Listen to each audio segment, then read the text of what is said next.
Reflexões diárias. Nona semana do tempo comum. Quarta-feira. A sabedoria de Deus.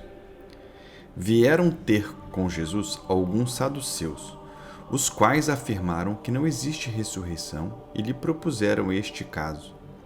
Mestre, Moisés deu-nos esta prescrição. Se morrer o irmão de alguém e deixar a esposa sem filhos, o irmão desse homem deve casar-se com a viúva, a fim de garantir a descendência de seu irmão. Ora, havia 7 irmãos. O mais velho casou-se e morreu sem deixar descendência. E esses saduceus então apresentaram a Jesus um longo e improvável cenário hipotético em que esta mulher finalmente se casou com todos os 7 irmãos após a morte de cada um. E na conclusão de sua situação hipotética, os saduceus perguntaram a Jesus, na ressurreição, quando eles se levantarem, de quem ela será esposa? Claro, Jesus oferece a eles a resposta correta e depois também afirma algo interessante. Ele diz aos saduceus que eles estão muito enganados. Pouco antes dessa conversa com os saduceus, os fariseus haviam apresentado sua própria pergunta a Jesus na tentativa de prendê-lo. A diferença parece ser que os saduceus tinham mais sinceridade em sua busca pela verdade, enquanto os fariseus eram mais obcecados com a sua própria autoridade e poder. Os saduceus eram considerados mais tradicionais dos líderes religiosos, pois aceitavam apenas a Torá, os 5 primeiros livros do Antigo Testamento, como autenticamente revelados. Eles também não aceitavam a vida após a morte ou a ressurreição dos mortos, porque acreditavam que a Torá não ensinava explicitamente essas coisas.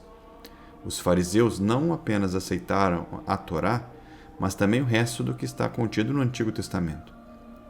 Os fariseus também aceitam o que foi referido como a tradição dos anciãos, o que significa que eles prestaram muita atenção à multiplicação escrupulosa de leis e regulamentos que os outros fariseus inventaram, e procuraram impor essas leis feitas pelo homem ao povo. Nessa passagem do Evangelho, o problema com os saduceus parece ser escrupulosidade e rigidez em sua abordagem da fé. Eles claramente confiaram na razão humana e aplicaram sua razão humana à Torá. E embora a razão humana e a dedução lógica sejam úteis e necessárias na vida, eles tentaram resolver todas as questões de fé por seu próprio esforço, interpretando estreita e rigidamente a Torá. Não se deixaram abrir à sabedoria mais profunda de Deus que inunda a razão humana, quando se está atento à inspiração e à revelação divina. Em vez disso, eles eram preto e branco em todas as suas deduções e práticas. Essa rigidez os deixou muito enganados.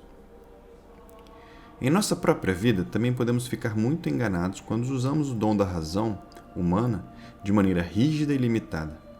Nunca devemos simplificar abertamente a fé e nunca devemos pensar que seremos facilmente capazes de chegar a todas as respostas por nosso próprio esforço. Nosso objetivo constante deve ser permitir que nossas mentes se tornem totalmente imersas na mais profunda sabedoria de Deus e em tudo o que Ele revelou. Os ensinamentos da Igreja nos guiarão, mantendo-nos no caminho reto, mas será a voz de Deus falando às nossas mentes de forma real e pessoal que nos ajudará a compreender a profundidade e amplitude da vontade de Deus, sua verdade e sabedoria. Reflita hoje sobre qualquer tendência que você tenha de ser como esses saduceus. Você está rígido ou restritivo além da medida?